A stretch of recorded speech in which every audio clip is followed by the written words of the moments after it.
The MacBook's MagSafe connector was one of its coolest features, making it easy to connect and charge the computer while safely detaching itself if someone tripped over the cable. But this feature has been mysteriously missing from recent MacBook models, so why did Apple remove the MagSafe connector? Well, that's what I'll explain right now.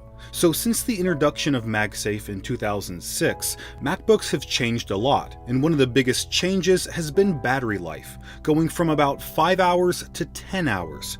That means users can unplug their computer and use it throughout the day without recharging, whereas back in 2006, MacBooks were almost always connected to a power cable.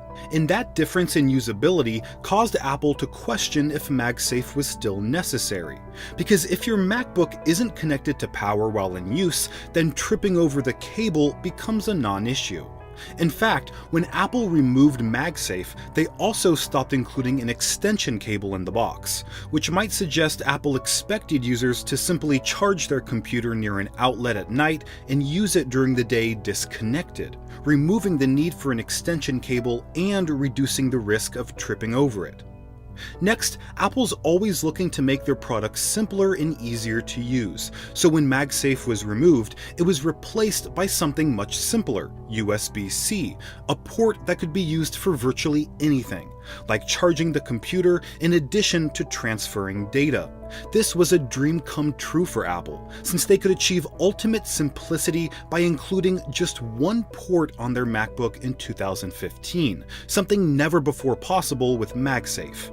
And users wouldn't have to think about which port is for charging and which is for data.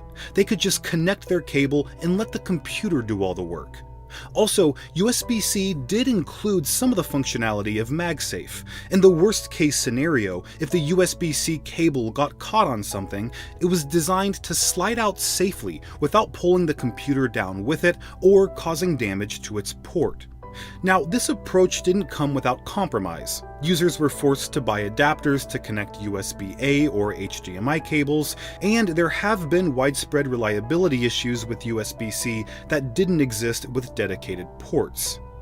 But by 2019, every MacBook model from the Air to the Pro all featured USB-C ports for charging, with MagSafe being officially discontinued. Now, despite these reasons for removing the MagSafe connector, Apple may actually bring it back with the next MacBook Pro. Rumors have alleged that a dedicated magnetic charging port would allow for easier connecting, like on the 24-inch iMac, and faster charging, which could be reason enough to add a port for the sole purpose of charging, just like back in 2006. This is Greg with Apple Explained. Thanks for watching till the end, and I'll see you in the next video.